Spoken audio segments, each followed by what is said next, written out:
Good morning friends सकार गुरुत्वपूर्ण खबर आपण मानक स्वागत मुझे तो फ्रेंड्स प्रत्येक दिन भली बहुत गुड़ी पछा पछा खबर सहित जहाँकि पीएम किसान कालिया योजना ठू आरंभ कर राशन कार्ड ई श्रम कार्ड बड़ बड़ घोषणा यह खबर भितर रही तेणु आपण मैंने 2 मिनिट अधिक समय दे ए वीडियो को निश्चित शेष पर्यंत देखंतु कारण आज वीडियो देखापी आपन को कौन न्यूज पेपर किंबा खबर कागज देखा पड़ोनी से चलतु भाई मैंने बेसी डेरी नक भिडियो उपर नजर पकईबा तेबे नजर पकईबा पूर्व जदि आम चैनल प्रथम आसी भिडियो देखुं तेबे आम चैनल को सब्सक्राइब कर पाखे घंटी चिन्ह को दबे ऑल नोटिफिकेशन को दबे दिंतु कारण आम जिते बेले भी भिडियो छाड़बू आपण पाखे पहुँचब सर्वप्रथम नंबर 1 एबे प्रति सहर में खोल सहरी समवाय बैंक प्रति सहर में एबे एक सहरी सहकारी बैंक खोल केंद्र गृहमंत्री अमित शाह जातीय सहरी सहकारी अर्थ एवं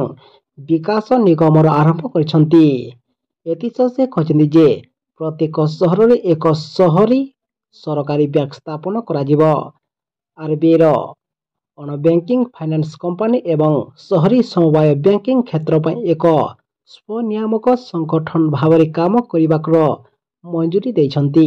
परवर्ती खबर निर्वाचन को नहीं पुणी एक बड़ खबर आसंता मार्च पहले हेबाकु थिबा लोकसभा निर्वाचन पूर्व जाति धर्म भाषा आधार में भोट मागिबाकु दूरे रहिबाकु निर्वाचन कमिशन दल एवं नेता मानकु कहचंती आचरण विधि उल्लंघन कले कठोर कार्यानुष्ठान ग्रहण कराजिबो बोली निर्वाचन आयोग दल प्रार्थी एवं प्रचार मानकु एडवाइजरी जारी करिसंती एवं मंदिर गुरुद्वारा चर्च मस्जिद किंबा अन्य कौन धर्मानुष्ठान को निर्वाचन प्रचार पर व्यवहार करा उचित नुहे बोली निर्वाचन आयोग कहते राजनैतिक दल एवं नेता माने मिथ्या बयान देवा उचित नुहे बोली निर्वाचन कमिशन कहते।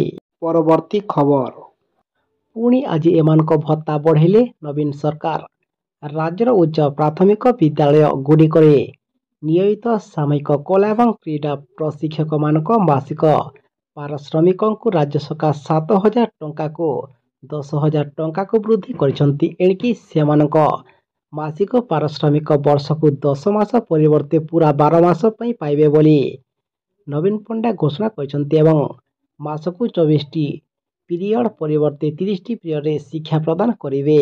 परवर्ती खबर एणिकी 2 लाख चाषी को मिलिबो 4 लाख टंका समस्ते सेमानकर कष्ट उपार्जित टंका को एपरी स्थान में विनियोग करने को चाहती जो केवल भल रिटर्न पाई नाहंती बरं सेमानक पुंजी मध्य संपूर्ण सुरक्षित रही थाए विपदर बंचापी क्षुद्र निवेशकों आवश्यकता को दृष्टि रखी सरकार अनेक छोट संचय योजना चलैछंती एहीपरि एक उत्तम क्षुद्र संचय योजना हेउची किसान विकास पत्र दीर्घकालीन विनियोग खोजुवा लोकों यह एक भल विनियोग विकल्प वर्तमान किसान विकास पत्र हार 7.5% सुध हार दि जाउछि यार अर्थ हेउछि जदि आपण एही योजना रे टंका विनियोग करंती तेबे आपनकर टंका 115 मास अर्थात 9 वर्ष एवं 7 मास रे द्विगुणित हेबो।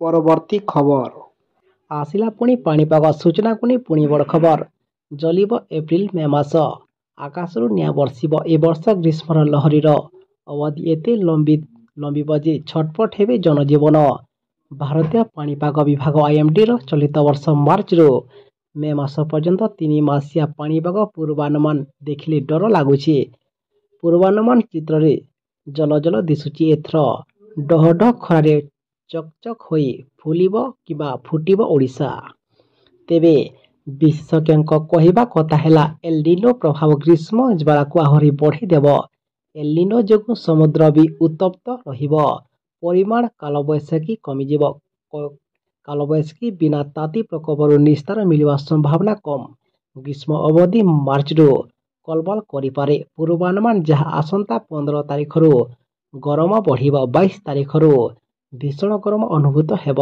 परवर्ती खबर राज्य मेडिकल शिक्षा सेवा रे लागू हैला नुआ नियम राज्यर सरकारी मेडिकल एवं डेंटाल कॉलेज रे कार्यरत थिबा डाक्तरी शिक्षक मान को एबे 2टी सुनिश्चित पदोन्नति मिलिबो ପୂର୍ବରୁ ବିଭିନ୍ନ କାରଣରୁ ଡାକ୍ତରଙ୍କର ପଦୋନ୍ନତିରେ ବିଳମ୍ବ ହେଉଥିଲା। ଏଣିକି ନିଯୁକ୍ତି ପାଇବାର 6 ବର୍ଷ ଏବଂ 12 ବର୍ଷରେ ଏବେ ପଦୋନ୍ନତି ଦିଆଯିବ।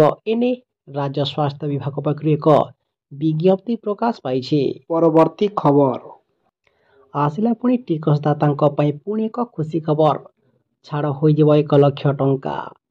Central board of direct tax CBDT ଟିକସଦାତାଙ୍କୁ ଏକ ବଡ଼ ଆଶ୍ୱସ୍ତି ପ୍ରଦାନ କରିଛି, ଯାହା ମାଧ୍ୟମରେ ଟିକସ ଚାହିଦା ଛାଡ଼ କରିବାକୁ ନିର୍ଦ୍ଦେଶ ଜାରି କରିଛି।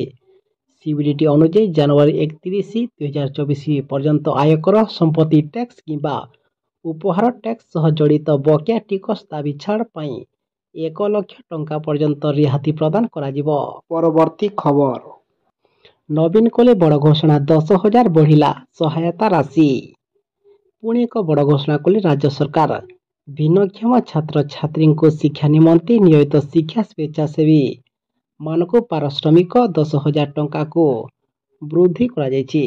ରାଜ୍ୟର ବିଭିନ୍ନ ବିଦ୍ୟାଳୟମାନଙ୍କରେ ଅଧ୍ୟୟନରତ ଭିନ୍ନକ୍ଷମ ଛାତ୍ରଛାତ୍ରୀମାନଙ୍କୁ ଶିକ୍ଷା ତଥା ସ୍ୱତନ୍ତ୍ର ସେବା ଯୋଗାଉଥିବା ନିମନ୍ତେ ରାଜ୍ୟ ସରକାର 2014 ମସିହାରୁ ବିଭିନ୍ନ ଗ୍ରାମ ପଞ୍ଚାୟତମାନଙ୍କରେ ଭିନ୍ନକ୍ଷମ ଶିକ୍ଷା ସ୍ୱେଚ୍ଛାସେବୀମାନଙ୍କୁ ନିୟୋଜିତ କରାଯାଇଥିଲା, ଯାହାକି ବର୍ତ୍ତମାନ ଏହି ଶିକ୍ଷା ସ୍ୱେଚ୍ଛାସେବୀମାନଙ୍କୁ ମାସକୁ 5,369 ଟଙ୍କା ପାରିତୋଷିତ ଭାବରେ ଦିଆଯାଉଥିଲା, ଯାହାକି ଏବେ ବଡ଼ ଘୋଷଣା କରିଛନ୍ତି ଏବଂ ସେମାନଙ୍କୁ 10,000 ଟଙ୍କା ଦେବା ପାଇଁ ସରକାର ବଡ଼ ଘୋଷଣା କରିଛନ୍ତି। ପରବର୍ତ୍ତୀ ଖବର ଆସିଲା ପୁଣି କର୍ମଚାରୀଙ୍କ ମହଙ୍ଗା ଭତ୍ତାକୁ ନେଇ ପୁଣି ଏକ ବଡ଼ ଖବର। କେନ୍ଦ୍ର ସରକାରଙ୍କ ଅଧୀନରେ କାର୍ଯ୍ୟ କରୁଥିବା 1 କୋଟିରୁ ଅଧିକ କର୍ମଚାରୀ ଶୀଘ୍ର ଭଲ ଖବର ପାଇପାରନ୍ତି। ଏ ଖବରରେ କୁହାଯାଇଛି ଯେ ଲକ୍ଷ ଲକ୍ଷ କର୍ମଚାରୀ ଏବଂ ପେନ୍ସନଭୋଗୀଙ୍କୁ ଡିଏ ଏବଂ ଡିଆର୍ ଏକ ବୃହତ ବୃଦ୍ଧି ପ୍ରଦାନ କରାଯିବ। ମାର୍ଚ୍ଚ ପ୍ରଥମ ସପ୍ତାହରେ ମୋଦି ସରକାର 4 କେନ୍ଦ୍ରୀୟ କର୍ମଚାରୀଙ୍କୁ 4% ଡିଏ ଉପହାର ଦେଇପାରନ୍ତି। ପରବର୍ତ୍ତୀ ଖବର ସମସ୍ତ ରୋଗୀଙ୍କ ପାଇଁ ନବୀନଙ୍କ ବଡ଼ ନିଷ୍ପତ୍ତି। ରାଜ୍ୟରେ 5ଟି ମେଡିକାଲ କଲେଜ ଏବଂ ହସ୍ପିଟାଲକୁ ଉଦ୍ଘାଟନ କରିଛନ୍ତି ମାନ୍ୟବର ମୁଖ୍ୟମନ୍ତ୍ରୀ ନବୀନ ପଟ୍ଟନାୟକ। ତେବେ ଭର୍ଚୁଆଲ ମାଧ୍ୟମରେ ଏହାର ଉଦ୍ଘାଟନ ହୋଇଥିବା ବେଳେ ସୁନ୍ଦରଗଡ଼ ସରକାରୀ ମେଡିକାଲ କଲେଜ ଏବଂ ହସ୍ପିଟାଲ ପରିସରରେ ଉଦ୍ଘାଟନୀ ସମାରୋହ ଅନୁଷ୍ଠିତ ହୋଇଥିଲା। ଏବେ ଆଦିବାସୀ ଅଧ୍ୟୁଷିତ ସୁନ୍ଦରଗଡ଼ ଜିଲ୍ଲାର ଜନସାଧାରଣ ଉନ୍ନତମାନର ଚିକିତ୍ସା ସେବା ପାଇପାରିବେ, ଯାହାକି ନବୀନଙ୍କ ଏବେ ବଡ଼ ଘୋଷଣା ଏବଂ 500 ଶଯ୍ୟା ବିଶିଷ୍ଟ ଏହି ମେଡିକାଲ କଲେଜକୁ ଅତ୍ୟାଧୁନିକ ଭିତ୍ତିଭୂମିରେ ନିର୍ମାଣ କରାଯାଇଛି। ପରବର୍ତ୍ତୀ ଖବର ଏଣିକି ଗୃହିଣୀମାନଙ୍କୁ ମାସକୁ ମିଳିବ 2,500 ଟଙ୍କା।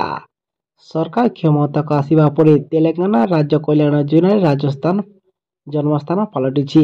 ସିଏମ୍ ରେବନ୍ତ ରେଡ୍ଡି କହିଛନ୍ତି ଯେ ଗରିବ ଲୋକଙ୍କ ପାଇଁ ନିର୍ବାଚନରେ ଦିଆଯାଇଥିବା ସମସ୍ତ ପ୍ରତିଶ୍ରୁତି ପୂରଣ କରିବେ। ସେ ସମସ୍ତ ଯୋଜନାକୁ ଗୋଟିଏ ପରେ ଗୋଟିଏ କାର୍ଯ୍ୟକାରୀ କରୁଛନ୍ତି ଏବଂ ସିଏମ୍ ଚେୟାରରେ ବସିବା ମାତ୍ରେ ପ୍ରଥମ କଥା ହେଲା ମହିଳାମାନଙ୍କୁ ମାଗଣା ବସ୍ ସୁବିଧା ଯୋଗାଇବା ଏବଂ ଗରିବ ଲୋକଙ୍କୁ ସମର୍ଥନ କରୁଥିବା ଆରୋଗ୍ୟଶ୍ରୀ ଚିକିତ୍ସା ସୀମାକୁ 10 ଲକ୍ଷକୁ ବୃଦ୍ଧି କରିଛନ୍ତି। ଏହା ସହିତ ସିଏମ୍ ପକ୍ଷରୁ ଲୋକଙ୍କର ସକାରାତ୍ମକ ବୃଦ୍ଧି ପାଇଛି। ଏହାପରେ ସେ ମହିଳାଙ୍କୁ କିମ୍ବା ସମସ୍ତ ମହିଳାଙ୍କୁ 2,500 ଟଙ୍କା ଦେବା ପାଇଁ ସେ ବଡ଼ ଘୋଷଣା କରିଛନ୍ତି। ପରବର୍ତ୍ତୀ ଖବର ଆସିଲା ପୁଣି କାଳିଆ ଯୋଜନାର ସମସ୍ତ ଲାଭାର୍ଥୀଙ୍କ ପାଇଁ ପୁଣି ଏକ ଖୁସି ଖବର। ଏବେ ଆସିଲା ପୁଣି କାଳିଆ ଯୋଜନାକୁ ନେଇ ସମସ୍ତ ଲାଭାର୍ଥୀଙ୍କ ପାଇଁ ପୁଣି ଖୁସି ଖବର ପୁଣି ମିଳିବାକୁ ଯାଉଛି। କାଳିଆ ଯୋଜନା ମାଧ୍ୟମରେ ପରବର୍ତ୍ତୀ କିସ୍ତି ହିସାବରେ 2,000 ଟଙ୍କା, ଯାହାକି ଏଥିରେ ଭୂମିହୀନ ଭାଗ ଚାଷୀ ପୁଣି ସମସ୍ତଙ୍କୁ ଏଥିରେ ନିର୍ବାଚନକୁ ଦୃଷ୍ଟିରେ ରଖି ସରକାର ଯଥାଶୀଘ୍ର ଟଙ୍କା ଦେବାଟା ସୂଚନା କିମ୍ବା ବିଚାର କରୁଛନ୍ତି। ସେଥିପାଇଁ ଆମେ ଆପଣଙ୍କୁ ରିକ୍ୱେଷ୍ଟ କରୁଛୁ କି ଆପଣମାନେ ଆମ ସହ ସଦାସର୍ବଦା ଯୋଡ଼ି ହୋଇ ରହିଥାନ୍ତୁ ଏବଂ ଆପଣଙ୍କର ଯଦି କିଛି ଡକୁମେଣ୍ଟ ଭୁଲ ଭାଲ ଅଛି ତେବେ ଆପଣମାନେ ଶୀଘ୍ର ଏଥିରେ ସଂଶୋଧନ କରି ରଖିଥାନ୍ତୁ, କାହିଁକି ନା ପୁଣି ଏଥିରେ ଯଥାଶୀଘ୍ର ଟଙ୍କା ମିଳିବାଟା ସୂଚନା ରହିଛି ଏବଂ ଏଥିରେ ସରକାର ବି ଆକ୍ସନ ପ୍ଲାନରେ ରହିଛନ୍ତି, ଯାହାକି ଗୋଟିଏ ପରେ ଗୋଟିଏ ସମସ୍ତଙ୍କର ଭତ୍ତା ବଢ଼ିବା ପାଇଁ ସେ ବିଚାର କରୁଛନ୍ତି ଏବଂ ସମସ୍ତ କୃଷକଙ୍କ ପାଇଁ ମଧ୍ୟ ଏଥିରେ ବଡ଼ ଘୋଷଣା କରିପାରନ୍ତି, ଯାହାକି ଯଥାଶୀଘ୍ର ଏହି ଯୋଜନା ମାଧ୍ୟମରେ କିମ୍ବା ଏହି ମାସର ଯେକୌଣସି ତାରିଖରେ ସରକାର ଟଙ୍କା ଦେବାଟା ସୂଚନା ରହିଛି। ସେଥିପାଇଁ ଆମେ ଆପଣଙ୍କୁ ରିକ୍ୱେଷ୍ଟ କରୁଛୁ କି ଆପଣମାନେ ଆମ ସହ ସଦାସର୍ବଦା ଯୋଡ଼ି ହୋଇ ରହିଥାନ୍ତୁ, କାହିଁକି ନା ଯେଉଁଦିନ ସରକାର ଟଙ୍କା ଦେବାଟା ଘୋଷଣା କରିବେ ଆମେ ଆପଣଙ୍କୁ ଆଉ ଗୋଟେ ଭିଡ଼ିଓ ମାଧ୍ୟମରେ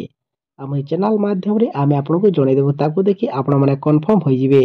ପରବର୍ତ୍ତୀ ଖବର ଚାଷୀଙ୍କ ଋଣ ଛାଡ଼ ପାଇଁ ନିର୍ଦ୍ଦେଶ ଦେଲେ ସରକାର। ଦେଶର ପ୍ରତି କୃଷକମାନଙ୍କୁ ଆର୍ଥିକ ସହାୟତା ଯୋଗାଇ ଦେବା ପାଇଁ କେନ୍ଦ୍ର ସରକାରଙ୍କ ତରଫରୁ ପ୍ରତିବର୍ଷ ବିଭିନ୍ନ ପ୍ରକାର ଯୋଜନା ପ୍ରଣୟନ କରାଯାଉଛି, ଯାହା ଚାଷୀଙ୍କୁ ତାଙ୍କ ଚାଷ କ୍ଷେତ୍ରରେ ଏକ ପ୍ରକାର ଆର୍ଥିକ ସହାୟତା ଯୋଗାଇ ଦେଉଛି। ସେ ରାଜ୍ୟ ହେଉ କି କେନ୍ଦ୍ର, ସେମାନେ ସବୁବେଳେ ଦେଶର ଜନତାଙ୍କ ସୁବିଧା କଥା ଚିନ୍ତା କରିଥାନ୍ତି।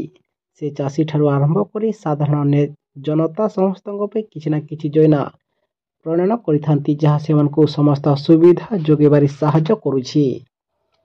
ତେବେ ଏନେଇ ଏବେ ସରକାର ବଡ଼ ଘୋଷଣା କରିଛନ୍ତି, ଯାହାକି ରାଜ୍ୟର ମୁଖ୍ୟମନ୍ତ୍ରୀ କେ ଚନ୍ଦ୍ରଶେଖର ରାଓ ଚାଷୀଙ୍କ ଋଣ ଛାଡ଼ ପାଇଁ ନିର୍ଦ୍ଦେଶ ଦେଇଛନ୍ତି ବିଭାଗକୁ। ସେ କହିଛନ୍ତି, ଅର୍ଥନୈତିକ ଦୁରାବସ୍ଥା ଯୋଗୁଁ ବିମୁଦ୍ରୀକରଣ ଏବଂ ମହାମାରୀ ପାଇଁ ରାଜ୍ୟର ଅର୍ଥନୀତି ଦୁର୍ବଳ ହୋଇଯାଇଥିଲା, ତେଣୁ ଏହି ଋଣ ଛାଡ଼ରେ ବିଳମ୍ବ ଘଟିଛି ବୋଲି ସେ ସମସ୍ତଙ୍କୁ ସୂଚନା ପ୍ରଦାନ କରିଛନ୍ତି ଏବଂ ଏହାକୁ ଦୃଷ୍ଟିରେ ରଖି କିମ୍ବା ଆଗକୁ ନିର୍ବାଚନକୁ ଦୃଷ୍ଟିରେ ରଖି ଏଥିରେ ସରକାର କିମ୍ବା ନବୀନ ସରକାର ଏଥିରେ ସମସ୍ତଙ୍କ କିଛି ନା କିଛି ଋଣ ଛାଡ଼ କରିବା ପାଇଁ ସେ ବିଚାର କରୁଛନ୍ତି, କିନ୍ତୁ ଏପର୍ଯ୍ୟନ୍ତ କୌଣସି ଅଫିସିଆଲ ଆନାଉନ୍ସ ହୋଇନାହିଁ।